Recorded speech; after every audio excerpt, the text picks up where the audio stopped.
So the day my daughter turned 5, she told me that she wanted churros. So while we were waiting in line, I received an email that University of Pennsylvania had already made a decision regarding my application. I honestly thought that was a mistake. I was expected to hear back from them until April, and this was January the 7th. So I quickly logged into the portal and I read the following. Dear Andrés, I'm pleased to inform you that you have been accepted to the Masters of Behavioral and Decision Sciences. So I read that email like 1,000 times, and suddenly I heard my daughter say, Dad, my churros. So I got back in line again, got her those churros, and everyone was happy that day. Now, I bet you can all remember where you were when you received that email. That was the beginning of my Penn, of my adventure at Penn, and that moment will help me introduce my topic. I want to talk to you about why every student should learn how to tell 3 types of stories. We like to think that great ideas and great talent will naturally rise to the surface. But sometimes that's not true. Sometimes great talent goes unnoticed for years, sometimes forever. Dr. Caricó and Dr. Wisman received a Nobel Prize in 2023 for their work with mRNA and its connection with the COVID vaccines. But they struggled for decades to get others to pay attention to their work. We were screaming a lot, wrote Wisman, and no one was paying attention. Things could have gone so differently for them and for the world if they hadn't been able to successfully convince others about the impact of their research. I spent the past 12 years of my career trying to understand this, trying to fix this, and trying to help great talent rise. Here's what I've learned. Our brain's most important objective is not necessarily to help us think, but to help us survive. And because of this, sometimes it's really hard for our brain to see ideas and people for what they really are.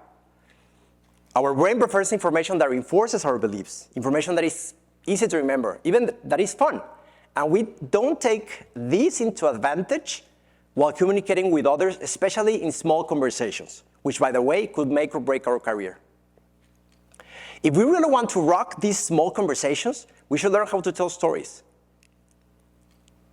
According to leading scientists, stories help increase engagement, they trigger physiological signs of arousal, they are much more memorable than stats, and they generate widespread alignment in your audience's brains. Now, for you to take advantage of these benefits, you cannot use like any storytelling tool. You cannot just like make stuff up, right? You need to use the correct storytelling tools. At Astrolab, a company I co-founded in 2012 to help professionals become better at telling stories, we focus mainly on small, oral, real, even personal stories that you could share in less than 90 seconds each. I want to talk to you about 3 types of stories that you could use in these small conversations to advance your career. So, the first one, origin stories. So picture this. You are at New Deck's Tavern, and you meet someone, and she asks you, hey, what do you do? So how do you answer? You could say the typical, I was born here, then I moved around, I'm starting there, blah, blah, blah, but like boring, right? That's boring. You can instead share your origin story, which is that moment or those 2 moments that shape who you are professionally. A life event, maybe a personal encounter. In Breaking Through, Kathleen Caricó's autobiography, she explains the moment she started collaborating with Dr. Drew Wisman. One day, she writes, I noticed a newcomer using my photocopier at Penn. He acknowledged my presence with a tiny solemn nod, and he continued his copying.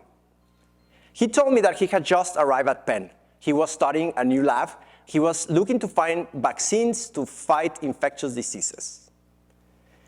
Until that moment, writes Caricó, I haven't thought about vaccines. But standing there, I began to see a whole new prospect for mRNA. That connection will trigger a set of events that would change everything, she writes. When someone is telling you their story, you get to experience their experience, writes David Brooks. Origin stories help you communicate your purpose, and this helps you build trust.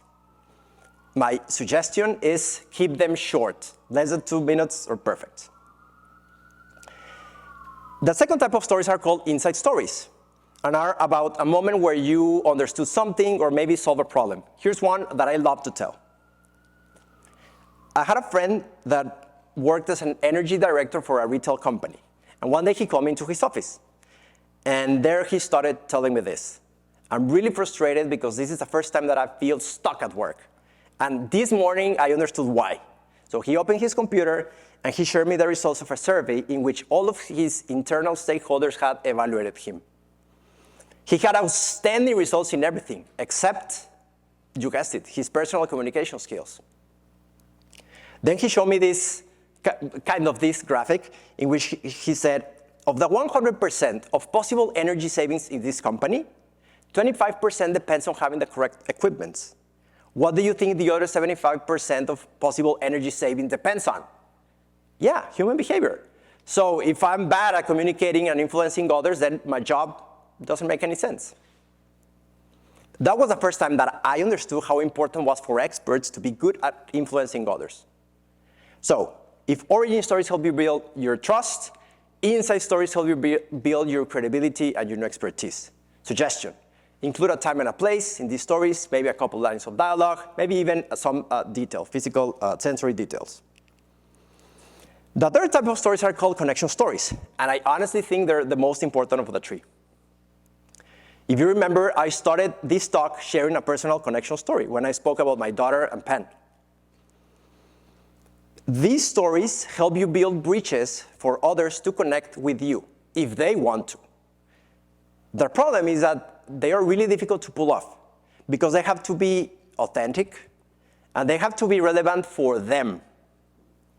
Now, if you do this correctly, if you share these stories correctly, you'll increase your liking. And according to the most quoted papers cited in this topic, trust operates through liking. You increase your liking, you also increases your trust. Here's a suggestion for these types of stories. Make sure they have a surprising, maybe funny, or even unexpected element at the end. Okay, so let's wrap it up. Connection stories help you build liking, origin stories help you build trust, inside stories help you build credibility and expertise. If you tick these three boxes in those small conversations, you'll have a greater chance to be remarkable, to be seen, to be memorable. So find these stories, play with them, practice them with different audiences. You'll start to see how people start to shine when you share these stories. Here's my last advice. Engage these conversations not as transactions, but as opportunities to bring joy, to bring relevance, maybe, I don't know, maybe even purpose. Engage with people having in mind that people are, people. They want to see you who you really are. Show who you really are. The world is waiting.